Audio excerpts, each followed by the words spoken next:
Join me on an inspiring journey through the world of fitness, health, and performance with the Genetic Coach, where I delve deep into the genetic foundations of athletic endurance, discovering how genetics is revolutionizing our understanding of human potential and how we can unlock our full athletic capabilities through a fresh perspective on conventional practices. Welcome to the Genetic Coach, the show where we explore how your DNA can shape your health, performance, and potential. Today, we're bringing genetics out of the lab and into real life with two powerful case studies that show what happens when ordinary active individuals use genetic insights to personalize their nutrition, training, and recovery. We often talk about the idea of precision or functional health, but what does that actually look like in practice? What happens when you combine cutting-edge genetic analysis with tailored nutrition, lifestyle, and mindset strategies?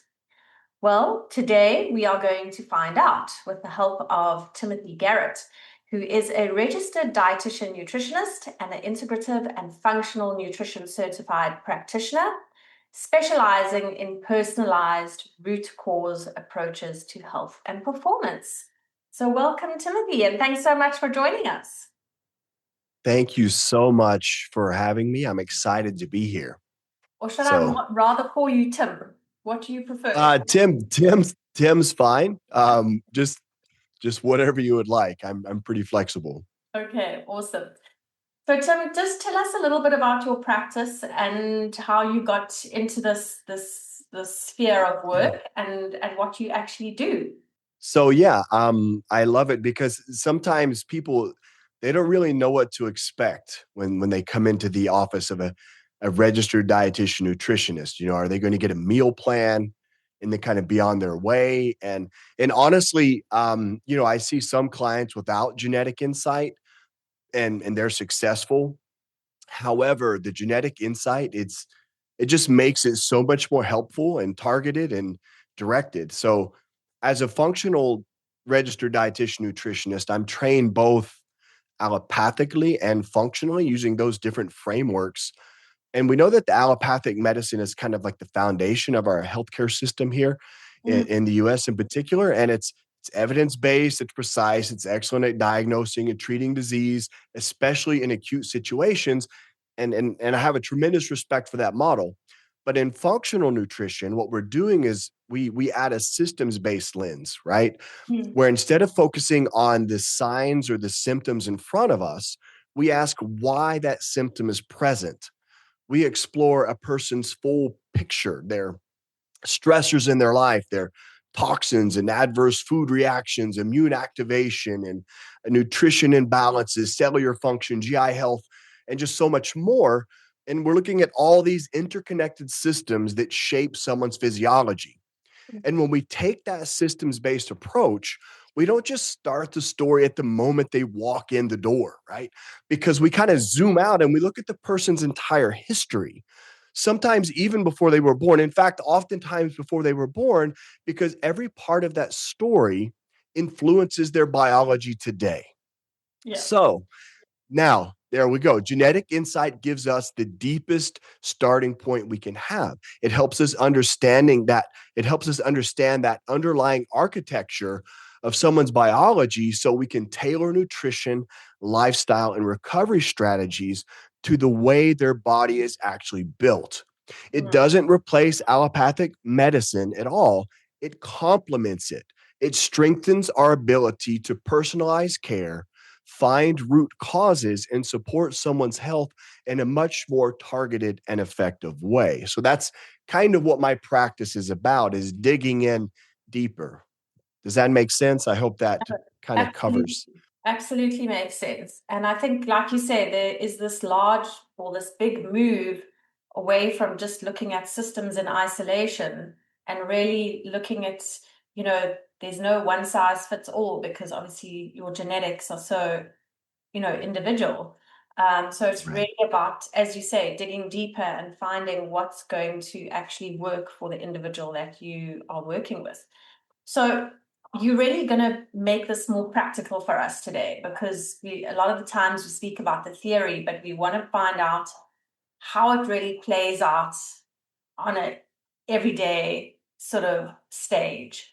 So you're going to bring us two case studies today, one male, one female, with different backgrounds, different contexts, and you're going to walk us through how they presented, what your interventions or recommendations were, and then what the outcomes were, and then obviously how their lives changed, because of the interventions that you put into place. So, are we going to start with the female first? Yes, yes. Ladies first, always, Ladies? right? Yeah. Okay. So let's start off with just a little bit of the background of this case and what they presented, what this lady presented with. Fantastic. So this first case is a female, and she initially came into me wanting help with stress and emotional regulation, and she was having difficulty focusing. And what unfolded became a clear example of how understanding someone's genetic architecture can completely change the way we support anxiety, energy, and day-to-day resilience.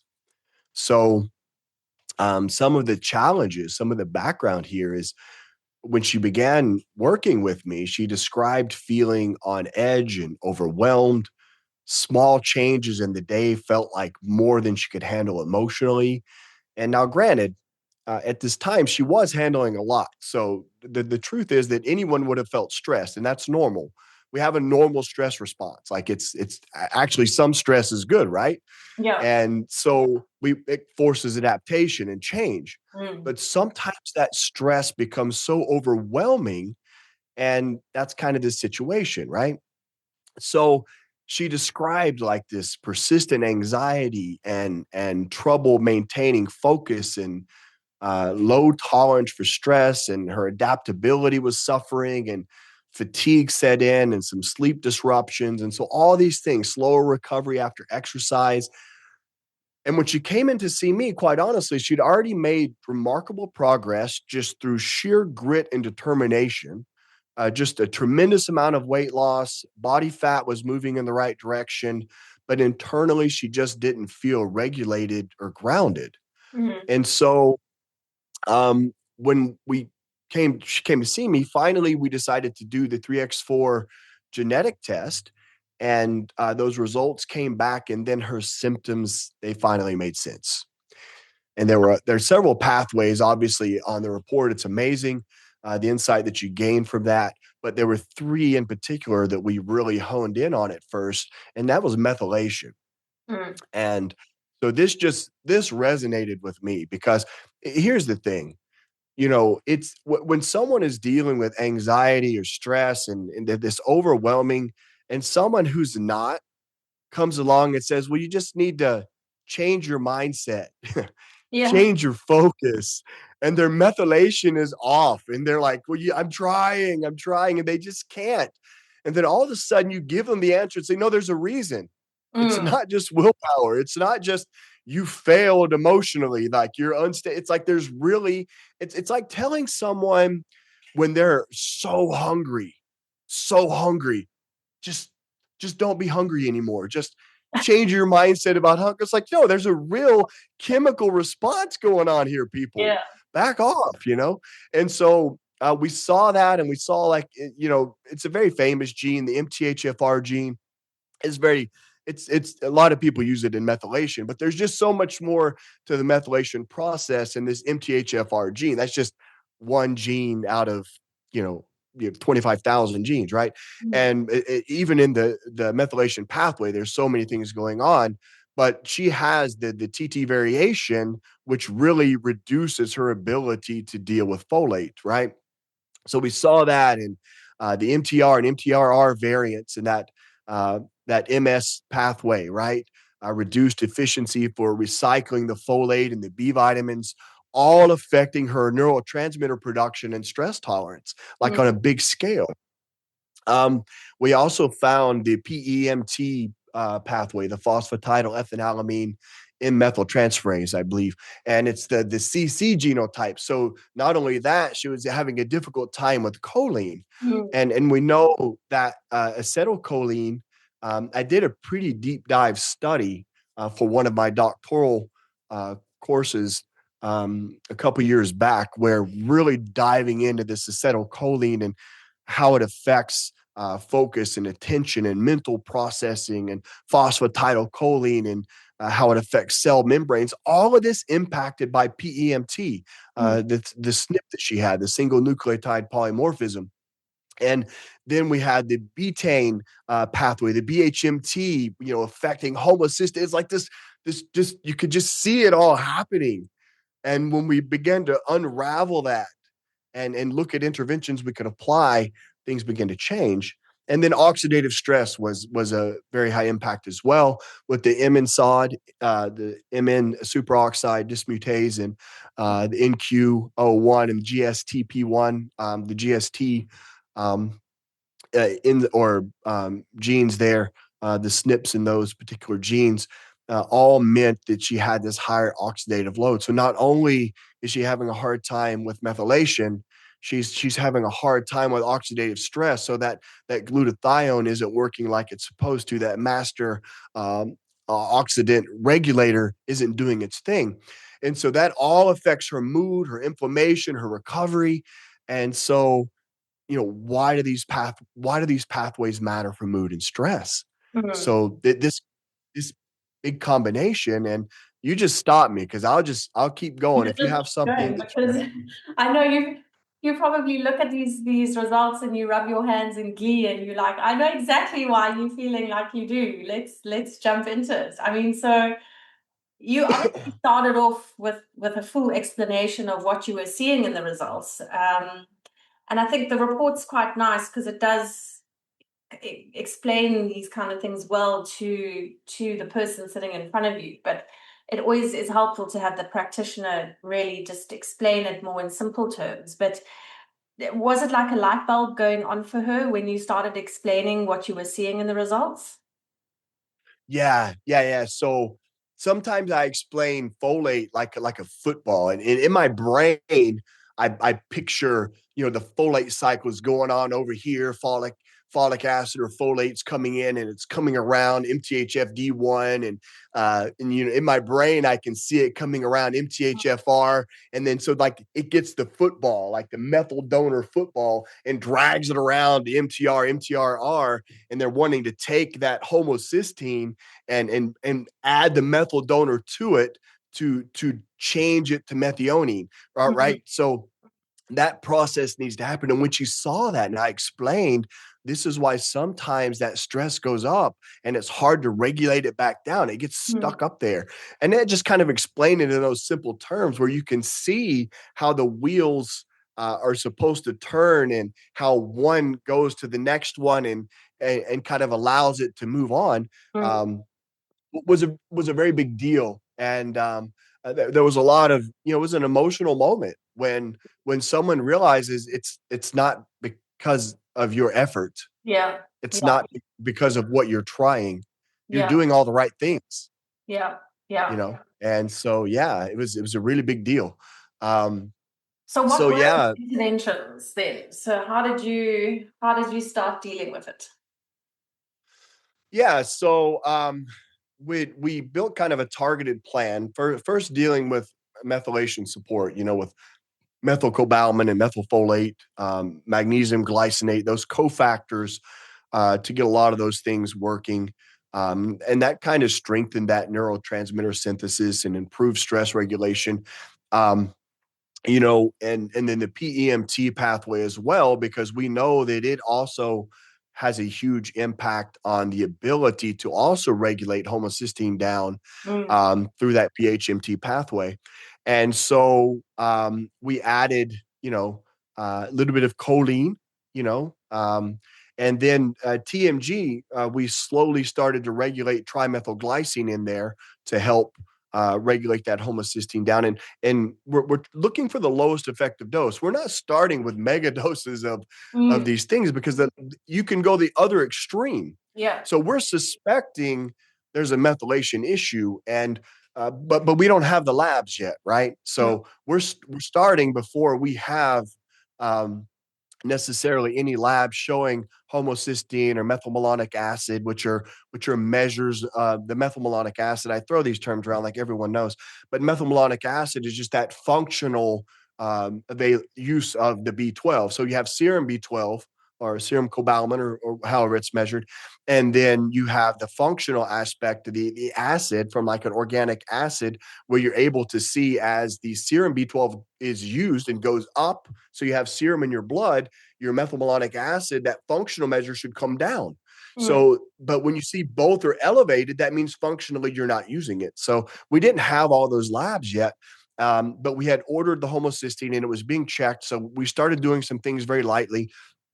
And so we're titrating very slow, Mm. because if you over methylate and now you make homocysteine too low, now it can't do the things it needs to do. So you've got to have this balance. So Yeah. you can't just start throwing, crazy stuff at it. So, and then for oxidative stress, the cruciferous vegetables are huge, antioxidant rich foods, looking at the recovery structure, we're not machines. We got to have rest days. We got to recover. We got to let things balance out.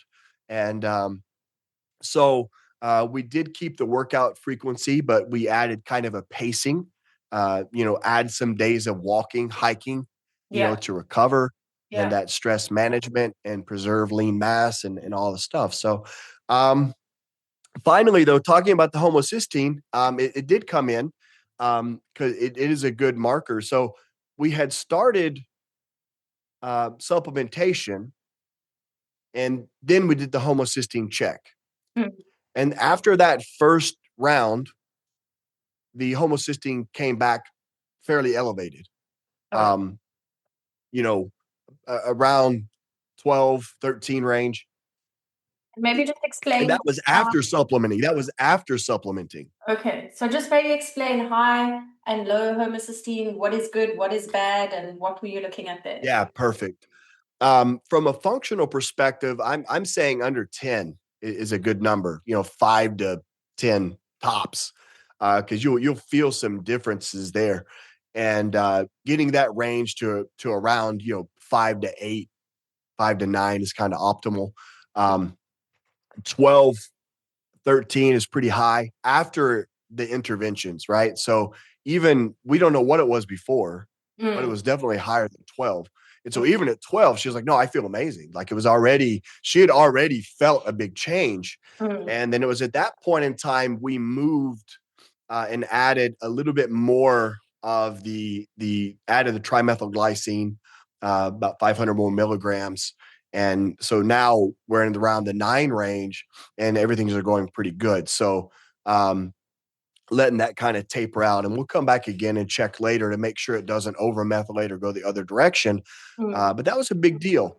And physiologically, things that are going on in the background. So when she came to see me, her body composition had changed from she on her own grit, doing all the right stuff from 34% down to 29%. That's huge on Mm. her own, right? So all the good stuff before even coming to see me. After she saw me, from 29% to 18%. Wow. Wow. Just because now it was a longer span too. So usually the thing about training, that first 6-month window, of course, everyone has results. Mm. That first 6 months of training, because of that adaptation kicking in, you look at a dumbbell and you gain lean mass in that first 6 months, right?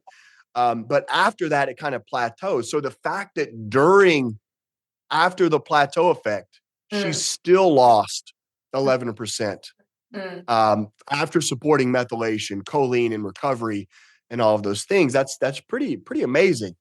And And she's stabilized around 19%. So what age was this lady? so she's over 50. She's in her Okay. 50s. Okay.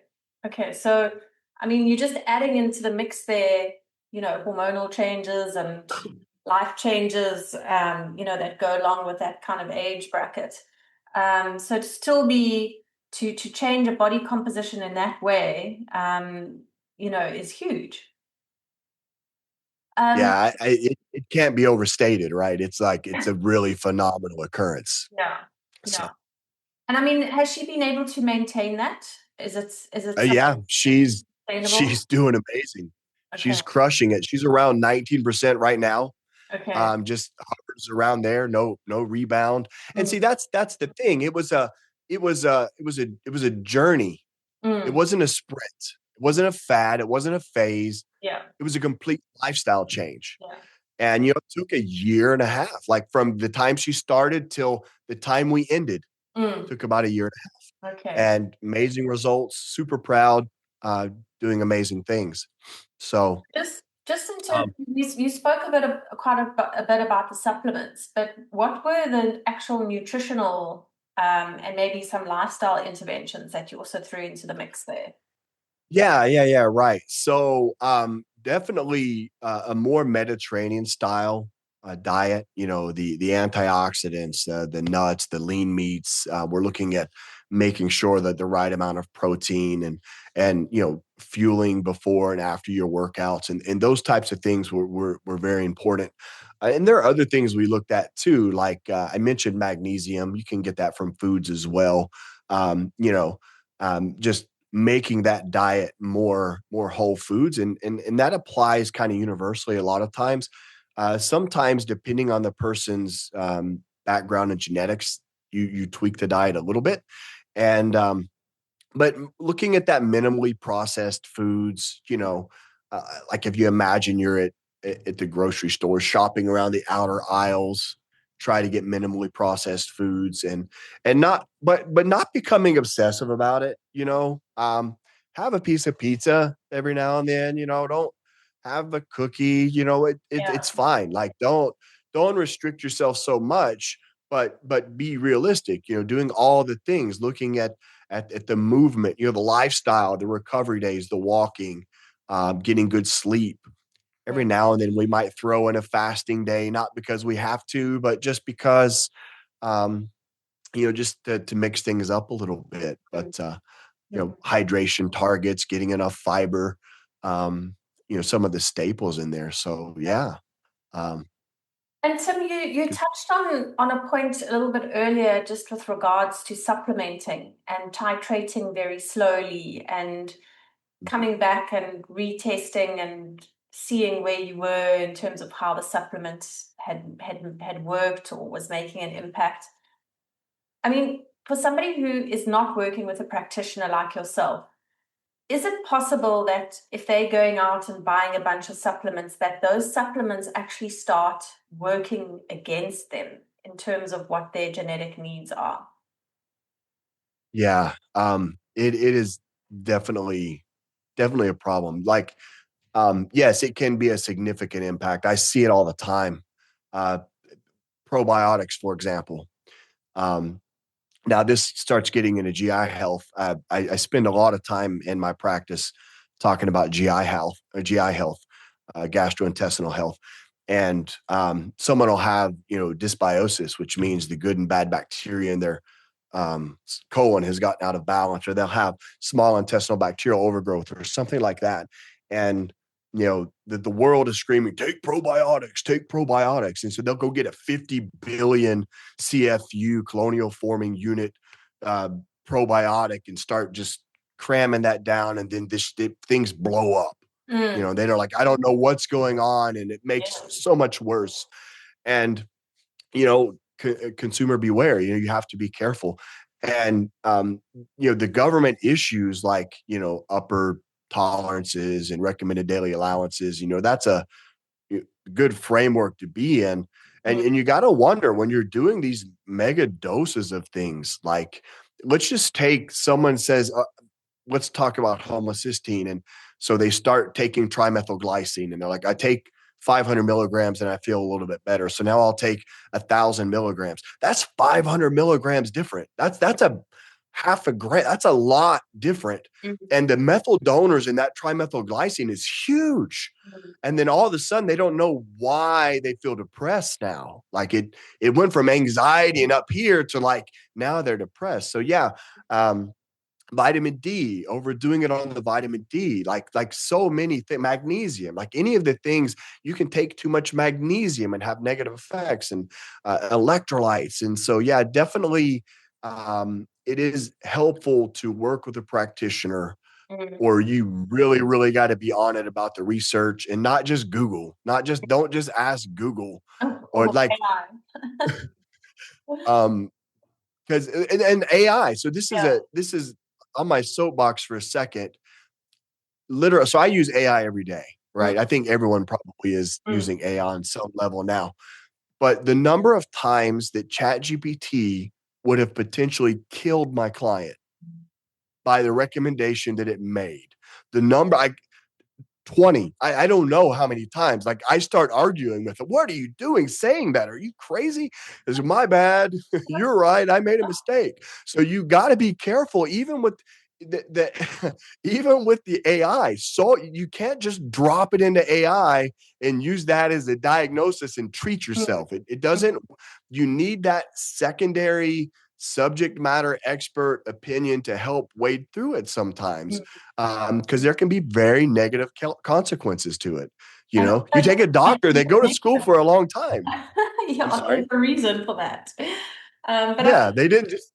Yeah, making the connections between other systems and other pathways, just seeing the nuances that are in the weeds there, which, AI is not gonna pick up. No, it doesn't know your genetics. Like, Oh, like it doesn't. So it's pretty yeah, funny. So yeah, yeah. Okay, so that's case study one. Maybe we haven't finished with it yet, because what was the outcome and how did she end up? I mean, you said obviously she made a huge amount of progress, but what was her testimonial out of the whole journey? oh, I love that. I just, she's just an amazing person. So so I have thousands of clients, over the years, thousands of clients, Mm, and just from personal training to jujitsu clients that I teach to various martial arts, Krav Maga, whatever. Uh, People that I've taught in group fitness classes, my clients that come into my practice, from students that I teach to at the graduate university, and some of the local a local community college, and just different places like that. Just these people that I've encountered. So um, there's many stories that I could share, but I love this. When she comes and she's like, before she struggled daily with mental clarity, focus, and anxiety. mm, She felt on edge. The smallest change in her day could throw her completely off. And once all her supplements and lifestyle changes were adjusted based on these genetic results, everything shifted. She mm, can now focus. When something unexpected happens, she handles it calmly. And that's, her experience matched the metabolic improvements that we saw on paper. mm, And it's just a tremendous testimony to it. And that's so many times people go and they seek care somewhere, and they do the best that they can and whatever, but having that genetic insight is just so helpful to point you in the right direction on the map. yeah. And then you use labs and measures to help make sure you stay on the path and keep going in the right direction to get to the destination you want to get to. Awesome. What can we uncover in our second case study? So we've had the female, we've now got our male, with a different indication here. So I think we were you said that we were looking at detox pathways, inflammation, gut barrier integrity, as well as recovery. So how did this case present to you?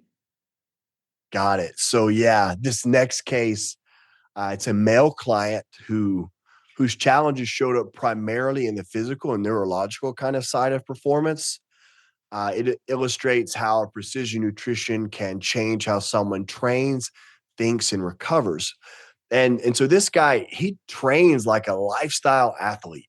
Um, he's just a go getter. He'll do two a days. He'll train for a half marathon. Like he's just always doing stuff, long trail runs, strength training set. It's like he loves it, multi-hour hikes. It's like his place, Pushing the even, limits. right. And just really loves being active. Not really focused on competition necessarily. Just every day's a competition to him. He's just, living life. Life is the challenge. And but his recovery wasn't matching his effort. And when he came to me, he described feeling wiped out when he would stop some runs, like when he would go on. And it's funny when I even say it, like a 5 or 10 mile run. I'm like, I'm not running 10 miles. Of course I would be wiped out.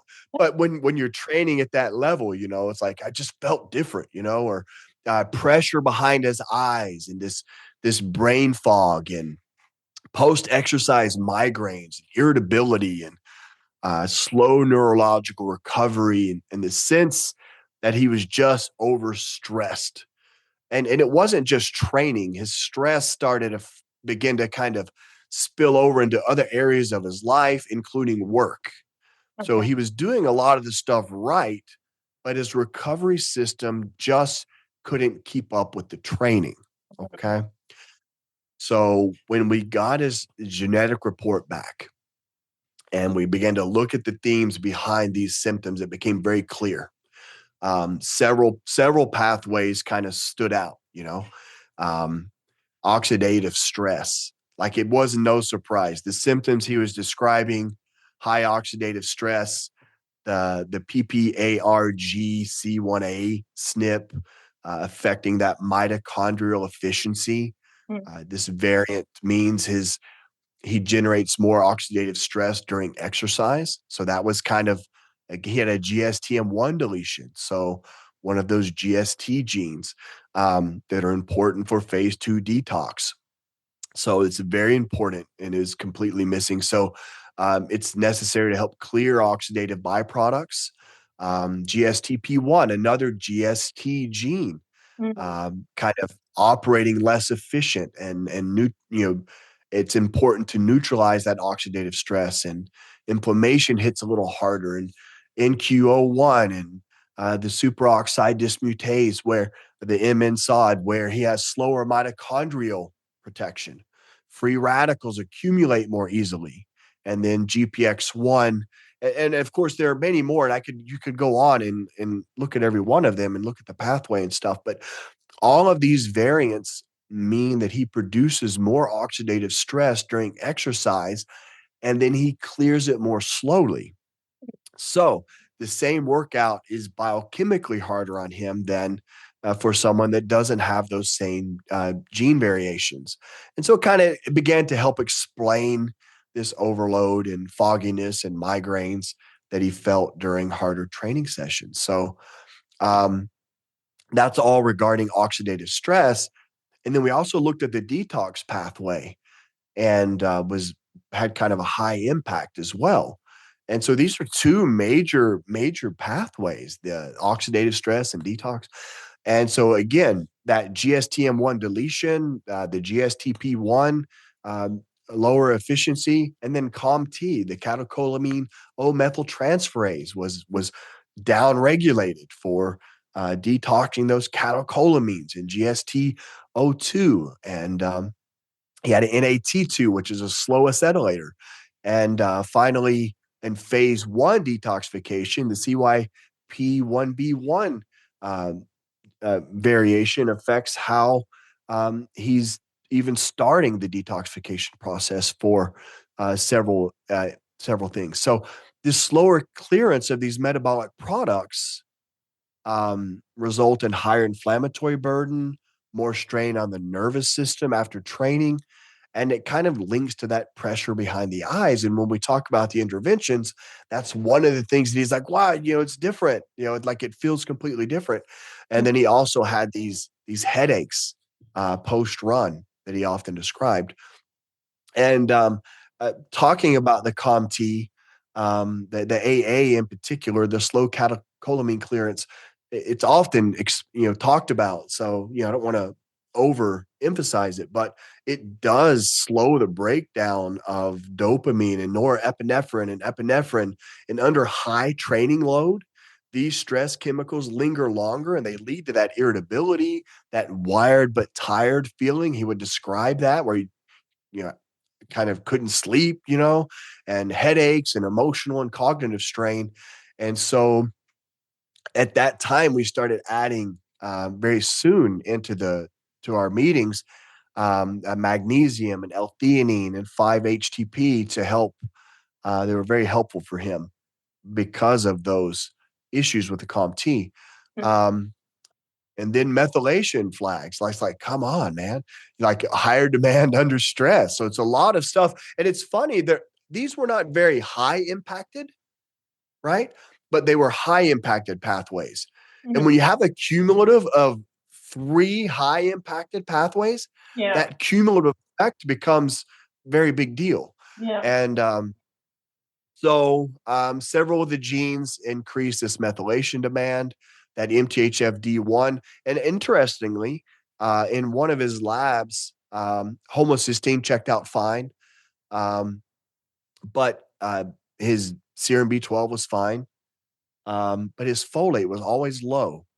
And MTHFD1 probably impacting that ability to metabolize and use Yeah. folate effectively. Or so it was a big deal. And so we're able to address that folate status because that MTHFD1 helps recycle folate, right? And convert it into the active forms needed for methylation. So even though homocysteine was fine, it doesn't mean that everything was working right, because methylation is more than just homocysteine to methionine. It's also turning genes on and off. So it has a lot of things that need to happen. So, Yeah. um, It's a very complicated yeah, cycle, methylation. so many things. But Um, I was just thinking about, so you're talking about the stress that he was placing on his body just from a physical point of view.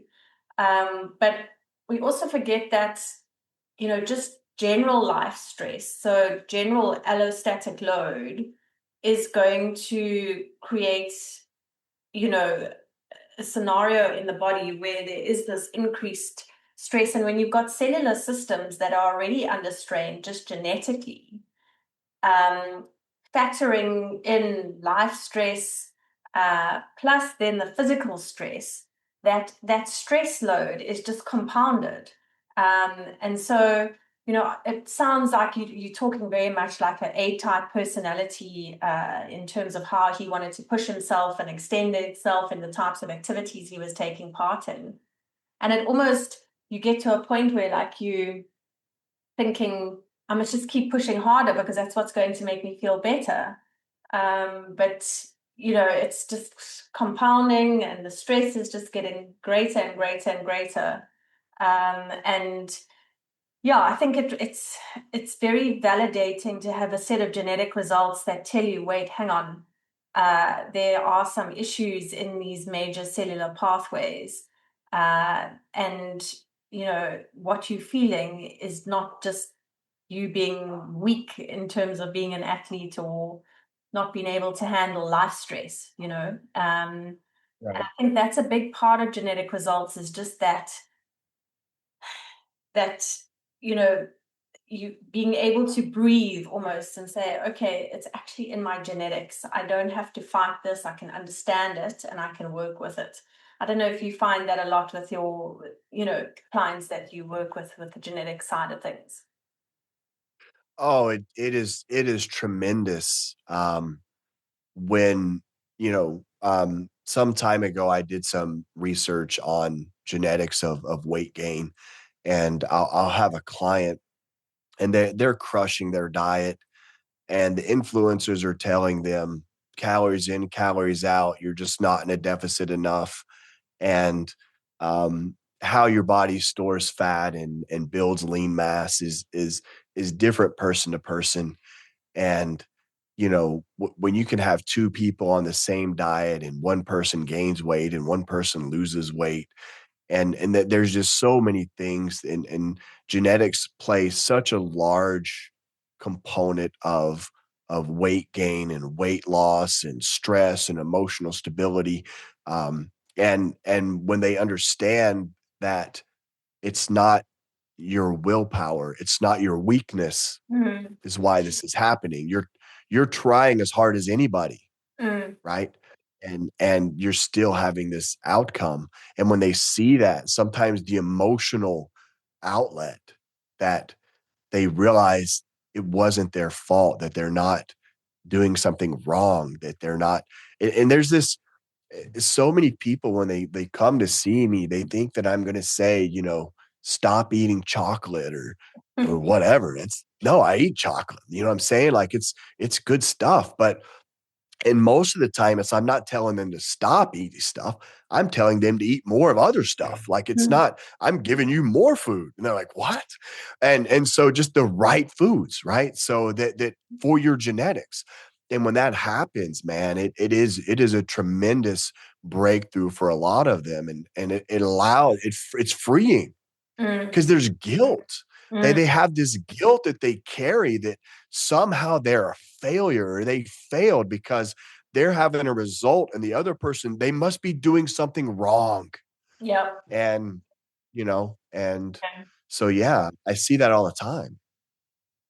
See that all the time. Back to our case case study. What were the outcomes? I think you mentioned the bloating side of things and the GI health. What was the connection there with the genetics? Yeah, so there are some other things going on. In this particular case, there's been a long use of a PPI that I'm certain is. So we use genetics, and we address the things that we can, and there are other things that we need to do in this journey as well. So right now, the genetics is kind of where we're at, and there are some things affecting his GI health that we're going to address as an aside as well. Mm. But right now, what we did fix is a lot of the oxidative stress, and there are some improvements in that bloating just from addressing the oxidative stress, adding N-acetylcysteine and alpha lipoic acid, where the NAC boosted that glutathione, Mm. that body's major antioxidant, and ALA, the alpha lipoic acid, helps that mitochondrial recovery, with the magnesium helping with the catecholamines, and just in general, when you lower someone's stress, overall GI health improves because there's a connection between the gut and the brain. That gut brain axis is very real. Mm. It's hard for the head to feel something the gut doesn't feel, or for the gut to feel something the head doesn't feel. They're friends. Like they're very connected. And adding L-theanine to help with calming and down regulating the COMT, and improving sleep. And some of the diet things we looked at, like cruciferous vegetables, are very important.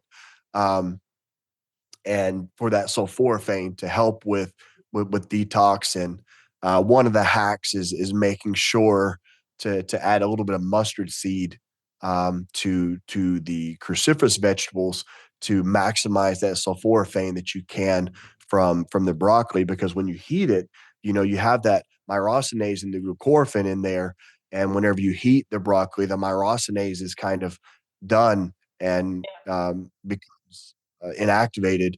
Yeah. But guess what? The ground mustard seed has that myrosinase we can put back into it, and putting them on some methylfolate and methylcobalamin. And so when all of those things improved, neurologically improved, like he mentioned, like because the stress of the exercises that he's doing takes a toll on your GI health overall. And by just this part of the story, without digging into the gut biome, and without digging into dysbiosis, and um, you know how much stomach acid he has, and those types of things, there's been a major improvement, right? And so neurologically, like he had mentioned to me that after a 4.5-hour bike ride, um, his recovery window was only 48 hours, where previously it could last days, like Okay. a week, or Mm. even after this type of activity. So now 48 hours, he's ready to go again with the supplementation, and more clearer, and not not that same brain fog, and he could think more clear again. So that's a pretty big deal. Yeah. Um, and all of that leading to GI health improvements, right? So just reducing that stress. And yeah, I mean, sometimes the intervention isn't this big thing. Often it can be something small that can make such a major difference in somebody's, just how they feel on an everyday basis and how they can operate in life, which is, yeah, it's major. Um, Yeah. but yeah, I think we're running out of time a little bit, so we need to start wrapping things up. Although that we could talk about these kind of cases for a much longer time. Um, but what are you finding in your practice in terms of sort of the uptake of using genetic information? Is it becoming more prevalent in your practice? Are people becoming more interested in the topic of genetics and wanting to find out more about their bodies? And, you know, are you finding that you are using it more regularly in the clients that you're dealing with? Yeah, so definitely, I've done a lot of genetic tests in my practice, and it's a preferred way that I like to evaluate clients. I don't do it all the time, maybe 50%, because a lot of people come and it becomes cost prohibitive for some people. Generally, I'm able to bill insurance for my services, so that out of pocket hindrance kind of isn't there for a lot of people. And a lot of people do pay out of pocket depending on their insurance, where they're at. And that's fine. So I don't really push it real hard because at the end of the day, I want people to come see me regardless. Mm. I don't want uh, cost prohibitive. Although quite honestly, when this is the thing. Uh, I say that, and then let me backpedal for a second. It's not expensive. A genetic test, for the amount of information that you Yeah. get, you do it one time in your life. It's an amazing steal of a deal to get your. And right now, I believe there's a big discount going on. And but anyway, no, it is a remarkable deal, and having that insight is very valuable. Okay, so I get it. Like I've done genetic tests, organic acid tests, GI maps on myself, on my family. Like and it's the same cost impact to me, and I don't have a lot of money, right? And so it's very, but I believe in the value, right? And so I think that people should do that. But it just really depends on that income gap. Like how much expendable income do you have? And Yeah. so that's when I say, they don't want to do one. It's, you know, they make $40,000 a year and have a family of four. Mm. Okay, it's cost prohibitive for them, right? And so we treat them the best that we can. So that's what I would just want to justify what I meant, because it is a really good deal. Yeah. But when they do it, it definitely has a huge impact, and I love the opportunity to do that, and it has huge impact and gives that insight that we need. Going back to that genes first approach, and yeah, definitely there's an uptick. So Mm. Okay. And I think also just, your genes don't change over time. So, but your context and your situation may change over time. So, however that changes, you can keep coming back to the genes to say, okay, this is my context now. This is how I'm feeling. Let's look at the genes again and see maybe how that's contributing to the context that you're in currently. And I think that's hugely valuable. And as you said, a life investment for somebody. So yeah. that was a good point, because I can't tell you how many times a client has called me about a concern. Mm. First thing I do is I open the genetic report and I look at kind of what's going on and use that Mm. to feed back to them. And there's this amazing app now, with the 3x4, that really helps them already be ahead of it and be like, hey, so I have this thing on my app that says whatever, and what do you think about that? And when they come in, we talk about it. So it definitely is a unbelievably amazing tool to help. So Yeah. um, I'm glad really you're to taking the get app. that precision nutrition. Yeah, precision nutrition. But you know, exactly that. I think just talking about the cost factor and that, having a genetic test done, and you spoke about interacting with a practitioner and the extra information a practitioner can give you. But 3x4 Genetics does have a health app, which caters directly to the consumer, without, the practitioner Right. coming into the picture. And so, you can have your test done and then use the app for, the app takes you on this health journey over 28 days, and it slowly reveals more information about your genetics and really where to target your efforts in terms of your nutrition, and nutrition always first, and then potentially, you could see a practitioner if you really wanted to start going the supplement route. But it really simplifies things and makes it very targeted. So there are ways and means, in terms of what costs you are able to contribute to this type of testing. But I think as you've really made it very practical for us today, Tim, in understanding, what a certain profile looks like and what you are looking for in the genes, and just the simple, sometimes really simple interventions that you can make to make a real big difference in somebody's life. And I'm sure the clients that you are dealing with on a regular basis are so appreciative of you and what you can uncover for them in terms of this type of information. So just tell us quickly, where can people find you if they would like to get in touch? Oh, fantastic. The easiest way is just to go to my website, manchesterdiet.com, in Manchester, Tennessee. And you can just reach out to me, contact me through manchesterdiet.com, and just fill out the contact form and then make an inquiry, and I'll get back to you and we can see what we can do. Brilliant, brilliant. Well, Tim, I really appreciate your time today and just sharing the information that you have. And perhaps we can do this again another time, with some different types of case studies. But always good to chat to you, and thanks so much.